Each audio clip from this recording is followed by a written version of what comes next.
की भावनाओं को थोड़ा साझा कीजिए कि आप अभी कैसा महसूस कर रहे हैं। सर सबसे पहले तो मैं एग्जामपुर के प्लेटफॉर्म से अपने माता पिता, अपने शिक्षकों और अपने जैन संतों को बहुत बहुत प्रणाम करना चाहता हूं, जिनके कारण मैं आज इस बुलंदियों पर पहुंच सका हूं। और इसके बाद मैं अपने जैसे भाई बहन हैं और सब अपने जैसे मित्र रहे, जिन्होंने मुसीबतों के टाइम पर मेरा बहुत साथ दिया। जैसे एक काफ़ी रुकावटें आती हैं, जैसे मनोबल बहुत टूटता है, तब आपको कोई चाहिए होता है जिससे आप बात कर सकें। तो बहुत ज़्यादा मित्रों ने मतलब हेल्प की, भाई बहन ने बहुत ज़्यादा हेल्प की कि हाँ नहीं तू कर सकता है, तू कर सकता है। मैं उन सब का भी बहुत बहुत थैंक्स करना चाहता हूँ। और उसके बाद सबसे और उससे भी ज़्यादा मतलब जो मोस्ट इंपॉर्टेंट रहेगा, मैं एग्जामपुर प्लेटफॉर्म का और विवेक सर सबसे ज़्यादा आपका थैंक यू करना चाहता हूँ, क्योंकि मुझे अभिनंदन सर का जो सफ़र बनाने में जो सबसे ज़्यादा योगदान, या कहूँ कि मतलब एक क्रेडिट ही मतलब जो देना चाहता हूँ वो सबसे ज़्यादा आपका ही रहेगा। इसके लिए शत नमन भी कर रहा हूँ आपको। नहीं, ये मतलब बिल्कुल एक सुहाना सफ़र रहा एग्जामपुर के साथ भी, और मतलब कुछ मुश्किलें भी आई, जैसे सब चीज़ें चलती रहीं, पर ओवरऑल मेरे मन की भावना ये है कि आज मैं एक बहुत अच्छी पोजीशन पर पहुंचा हूं। तो इन सब में सबका बहुत ज़्यादा सहयोग रहा और बहुत ही एक आनंद वाला पल आज महसूस किया जा रहा है। भाई बहुत अच्छी खुशी की बात। सबसे बड़ी बात है कि आप है ना गौर कीजिएगा, जब भी इंटरव्यू होते हैं तो उसमें एक गौर करने वाली कुछ बातें होती हैं। उसमें कॉमन चीज़ें होती है कि मुसीबतें आती हैं, सबके साथ आती है। ऐसा कोई बंदा नहीं है इस दुनिया में जिसके पास मुसीबतें ना हो। भगवान भी था ना, भगवान जब वो धरती पर आया उनके पास भी मुसीबतें थी। सोचो, भगवान के पास मुसीबतें थी, हम तो इंसान हैं, तो भगवान नहीं डरे, उन्होंने मुसीबतों से पार पाया। तो सर की इसी मुसीबतों से लड़ने की जो एक कहानी है वो भी अपने आप में बहुत ज़्यादा काबिल तारीफ और हौसला अफजाई के लिए बहुत एक प्रासंगिक कहानी है। तो उसको सर के साथ ही जानेंगे। तो सर अगला सवाल आपसे रहेगा, अपने अब तक के सफ़र के बारे में आप थोड़ा सा बताइए कि आपका मतलब पढ़ाई से लेकर और किस तरह आपका गवर्नमेंट जॉब की तरफ झुकाव और सीजीएल की तरफ किस तरह से आपको झुकाव रहा। सर जैसे स्टार्टिंग में, जैसे हम भी एक मिडिल क्लास फैमिली से बिलोंग करते हैं, तो जैसे सभी पेरेंट्स का एक सपना होता है कि हमारा बच्चा गवर्नमेंट जॉब ले, पर मेरा उतना वो नहीं था, पढ़ाई में इतना मैं नहीं कर पाता था, क्योंकि मैं भी एक एवरेज स्टूडेंट ही रहा था। जैसे 60 to 65%, 70% तक के स्टूडेंट्स होते हैं, मैं भी उन्हीं में रहता था कि इतने ही मेरे मार्क्स आते थे। तो पेरेंट्स भी ये कहते थे चलो तुम ज़्यादा प्रेशर मत लो, पर तुम अच्छा करो जितना तुमसे हो सकता है। तो धीरे धीरे जैसे ही हम आगे बढ़े तो फिर पेरेंट्स का भी ये टारगेट हुआ कि नहीं तुम प्रिपरेशन की तरफ जाओ। पर एक मस्ती की लाइफ चल रही थी, बहुत ही इंजॉय हो रहा था कि हाँ अपनी लाइफ में जैसे जैसे जी रहे थे, यहाँ बस टाइम पास हो रहा था एक तरह से। तो फिर धीरे धीरे एक जैसे जैसे एज बढ़ती है तो आप भी सीरियस होते हैं कि नहीं यार कुछ करना चाहिए आपको। तो मैंने भी सोचा कि नहीं मैं गवर्नमेंट एग्जाम की प्रिपरेशन की तरफ मूव करता हूँ कि अगर मैं बिजनेस को ज्वाइन करता, जैसे हमारा फैमिली बिजनेस भी है सर, तो मेरे को लगा कि यार मैं कहीं ना कहीं एक अपनी फैमिली की सपोर्ट में ही रह जाऊंगा, मैं समाज के लिए कुछ कर भी नहीं पाऊंगा। तो मैंने भी सोचा कि हाँ हमें भी समाज की तरफ कुछ करने का प्रयास तो करें। एक बार सफल होना ना होना एक अलग बात है, पर एक प्रयास तो हमारा किया जाना चाहिए। तो जैसे ही मैंने उस प्रयास की तरफ मूव करना चाहा तो मैंने सोचा तो, पर सोचने और करने में बहुत डिफरेंस होता है। जैसे तो मैंने सोचने के बाद जैसे ही मैंने सोचा कि हाँ चलो अब पढ़ना स्टार्ट करते हैं। अब पढ़ा कैसे जाए, ये भी एक मुसीबत है, क्योंकि आप पहले आप एक मस्ती की लाइफ में चल रहे थे, जैसे एंजॉय कर रहे हैं, मन किया पढ़े, मन किया नहीं पढ़े, मतलब इस तरह से सब कुछ चीजें चल रही। पर एकदम से आपने सोचा कि नहीं मैं 8 घंटे पढ़ना स्टार्ट कर दूंगा, मैं 10 घंटे पढ़ना स्टार्ट कर दूंगा, ये पॉसिबल ही नहीं है। जैसे कि मैंने जैसे स्टार्टिंग में धीरे से 2 घंटे पढ़ना स्टार्ट किया। जैसे हमारी सर उस टाइम भी बात हुई थी, जैसे हमने यूपीएसआई का भी बैच स्टार्ट किया था, आपने भी जैसे यूपीएसआई क्लियर किया हुआ सर, आपका भी रैंक बन रहा है, तो आपने भी यही कहा था कि एकदम से पहले बच्चों को पढ़ने की आदत बनाते हैं। बहुत सही। जैसे आपने उस टाइम भी हमें ये कहा था, आपकी और मेरी बात ये तब मैच भी कर गई थी कि पहले हम जैसे बैच में 7-8 घंटे की क्लास देते हैं बच्चों को, कि उसमें क्या रहेगा कि बच्चा एक बार बैठना, पढ़ने के लिए बैठना सीख जाएगा। मेरे साथ भी मेन प्रॉब्लम क्या आ रही थी कि मैं पढ़ने के लिए बैठता था, 1 घंटा पढ़ता था, फिर दिक्कत आ जाती थी, मैं उड़ जाता था, मस्ती करने लगता था, फिर 2 घंटे बैठा, फिर दिक्कत आई, फिर मैं पढ़ नहीं पाता था। तो ऐसे मैंने धीरे धीरे सर मतलब मेरे को समझ आया कि पढ़ना तो पड़ेगा आपको, मतलब और कोई रास्ता ही नहीं है अगर आप सक्सेस को पाना चाहते हैं। तो ये धीरे धीरे हो पाया कि मैं पहले 2 घंटे बैठा, फिर मैं 8 घंटे बैठा, फिर मैं मतलब 4 घंटे बैठा, फिर 8 घंटे बैठा, धीरे धीरे एक स्ट्रेटेजी बन गई। फिर आप ऐसे हैबिचुअल हो गए कि आप रेगुलर उसमें पढ़ने ही लग गए। जैसे हमने अभी यूपीएसआई का भी बैच लॉन्च किया, उसमें भी हमने यही स्ट्रेटेजी को लिया कि एकदम से जो बच्चा पहले नहीं पढ़ा है एक बार वो पढ़ने लगेगा। जैसे जैसे उसको पहले हम लोग पढ़ा रहे हैं, फिर उसके बाद जब हम भी नहीं होंगे तो बैठने की आदत बन जाएगी और बैठने लगेगा। हैबिट। अब इसमें एक बहुत बड़ी बात आ रही है कि देखिए सर भी एक एवरेज स्टूडेंट रहे, वही 60-70% वाले, कोई ऐसे नहीं कि हम लोग भी, मैं भी रहा या सर हैं, जैसे भी आपने सर के मुंह से सुना कि बहुत औसत, एकदम औसत, ऐसे नहीं कि हमें क्लास में देख कर वो टॉपर है, ऐसे कोई नहीं। वो कहता था ये काम चलाओगे 9वीं से 10वीं, 10वीं से 11वीं, 11वीं से 12वीं में आ जाओगे। तो कहने का मतलब कि आपको नौकरी या गवर्नमेंट जॉब या कोई भी सफलता हासिल करने के लिए एक टॉपर होना जरूरी नहीं है कि आपका माइंड बिल्कुल आइंस्टीन के माइंड से मैच करे, बिल्कुल भी जरूरी नहीं है। हम लोग जो होते हैं ना, हमें जरूरत है कि हमारी सोच कम से कम, हमारे जो सपने हो वो आइंस्टीन वाले हो, बस रास्ता हम बना लेते हैं। हाँ, ये जैसे क्या होता है कि एक एवरेज स्टूडेंट होता है, मैं समझता हूं उसको थोड़ी सी प्रॉब्लम आती है। जैसे स्टार्टिंग में क्या रहता है कि आपको पढ़ने में प्रॉब्लम आई, क्योंकि वो आप इतने सालों से 18-20 सालों से आपने पढ़ाई नहीं है, जब मस्ती काटी है, तो आप एकदम से इतने घंटे कैसे पढ़ लोगे। तो धीरे धीरे चीजें होती हैं, पर आपको एक चीज बिल्कुल साफ रखनी होती है कि आपका टारगेट क्या है, हमें ये करना है तो करना है। हो सकता है जो ज्यादा इंटेलिजेंट हो वो जल्दी कर जाए, जल्दी 1 साल में एग्जैक्टली, वो 6 महीने में कर जाए, हमें 2 साल लग जाए, पर हम कर लेंगे ये अगर डेडिकेशन होगा तो। जैसे सर इसमें 40 लाख बच्चे फॉर्म भरते हैं एसएससी का, और लास्ट में 10,000 बच्चे रह जाते हैं। मैंने पूरा एक पेज तो इसी पर लिख रखा था कि भाई साहब तेरे को 40 लाख में से 10,000 में कन्वर्ट होना है, ऑन एन एवरेज 1,000 में से 2 बच्चों में तुम्हें अपने नाम को लेकर आना है, तो 998 बच्चों से तुझे कुछ अलग करना ही होगा। बहुत अच्छी, अपनी कॉपी में इस चीज को नोट करो कि यदि तुम्हें उस मेरिट में आना है तो उन बाकियों से कुछ हटकर करना होगा। जो इंपॉर्टेंट के चक्कर में लगे रहते हो उसे छोड़ के कुछ अलग करना होगा। चलिए, बहुत अच्छे सर। तो सर आपका जो एसएससी का ये सफर है, एसएससी जेल में सर का भी इनकम टैक्स में हुआ है, आप इससे भी आपको इसमें, तो मुझे पहले थोड़ा सा अपने स्कोर, कैसे स्कोर बेस्ट होता है, किस स्कोर की तरफ आपका टारगेट था, आपका स्कोर क्या रहा, उस पर थोड़ा सा प्रकाश डालिए। हाँ जी सर, अभी ना यहाँ पे एक मैं अपना स्कोर कार्ड लगवा रहा हूँ सर, इसमें आपको पूरा स्कोर कार्ड दिखेगा कि पूरा मेरा क्या क्या स्कोर रहा। जैसे कि यहीं पे अभी 1 सेकंड में स्कोर आएगा, तो इसमें जैसे सर 4 पेपर होते हैं, जैसे रहता है, एक तो आपका प्री होता है जो 200 नंबर का होता है, फिर इंग्लिश होता है 200 नंबर का, और इंग्लिश के साथ मैथ्स भी होता है 200 नंबर का, जिसको हम मेंस बोल देते हैं। फिर आजकल, पहले तो इंटरव्यू होता था, अब इंटरव्यू नहीं होता, एक डिस्क्रिप्टिव पेपर होता है, और इसके साथ साथ एक डब्ल्यू की भी पोस्ट के लिए पेपर होता है। मैं डब्ल्यू की पोस्ट के लिए एलिजिबल नहीं था क्योंकि उसमें मेरे मार्क्स कम थे। जैसे ये मेरा स्कोर कार्ड रहा है सर, इसमें आप देख रहे हैं कि जैसे ये पूरा नाम है, रोल नंबर है, रजिस्ट्रेशन नंबर है, सब कुछ है। 2017 का मेरा स्कोर कार्ड रहा।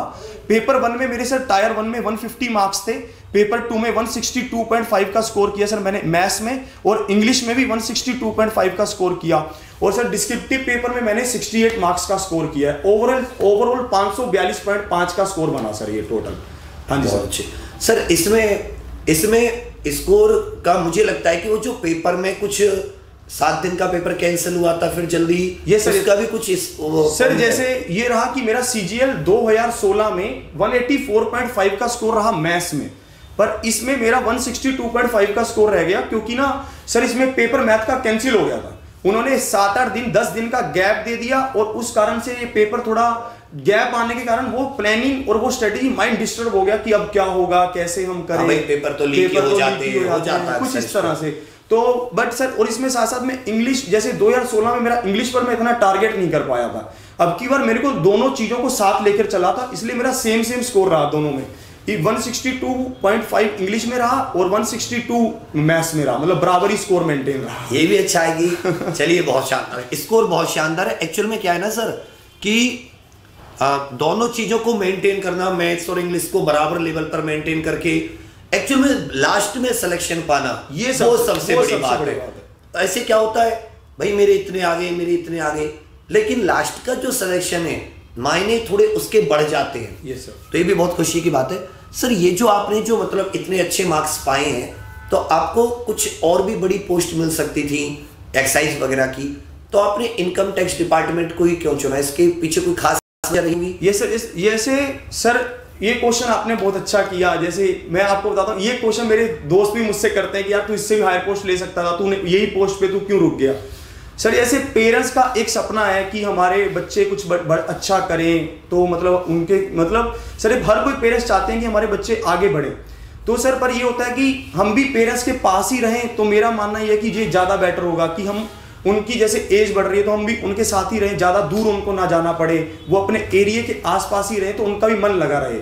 सर ये था कि अगर मैं इससे हायर पोस्ट को लेता तो ये था कि मेरे को साउथ साइड जाना पड़ सकता था। मैंने जैसे इनकम टैक्स डिपार्टमेंट में टीए की पोस्ट को चुना, तो इसके कारण सर मुझे नॉर्थ साइड में मिलने की पूरी संभावना रहेगी, क्योंकि मार्क्स इसकी कट ऑफ सर कम गई है और मेरे मार्क्स को 10-12 नंबर की लीड मिल गई है, रैंक अच्छा बन जाएगा इसमें। और सर हमेशा से एक सपना था कि एग्जामपुर के भी साथ रहूं और आपकी भी गाइडेंस में रहूं हमेशा। सर ये तो रियल में सर ऐसा कुछ नहीं है कि कोई लोग कहेंगे नहीं यार ये क्या है, ये तो ऐसे ही, मतलब नहीं, रियल में नाइस, मतलब एक नेचर, मतलब ऐसा सर एक गाइडेंस प्रॉपर करना कि सर हर चीजों को समझकर चलना, मतलब बहुत ही एक सिस्टमेटिक वे से।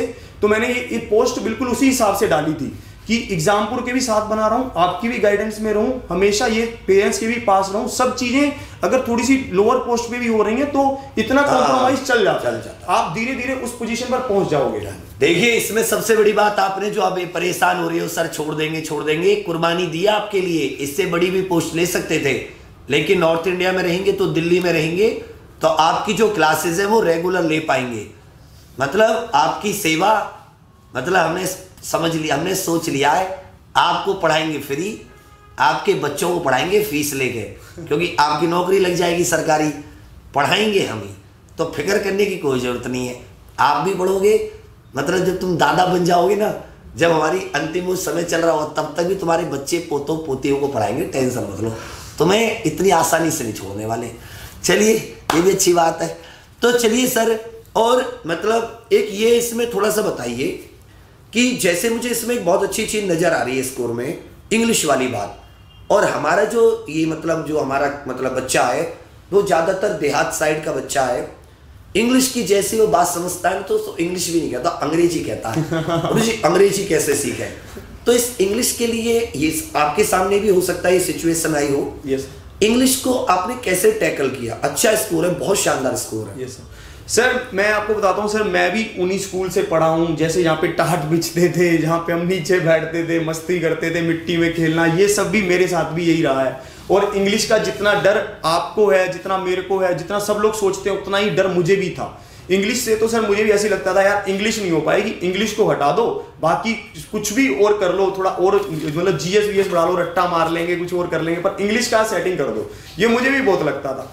पर सर जो जैसे मैंने कंपटीशन एग्जाम्स में देखा, ये इंग्लिश सर डिफरेंट है उससे। कई बार हम ये सोचते हैं कि यार मुझे तो इंग्लिश बोलनी नहीं आती तो मैं कैसे कर पाऊंगा, मुझे तो इंग्लिश लिखनी भी नहीं आती मैं कैसे कर पाऊंगा। सर जैसे बैंकिंग, एसएससी, इन सब चीज़ों की जो इंग्लिश है सर ये डिफरेंट है अदर चीज़ों से।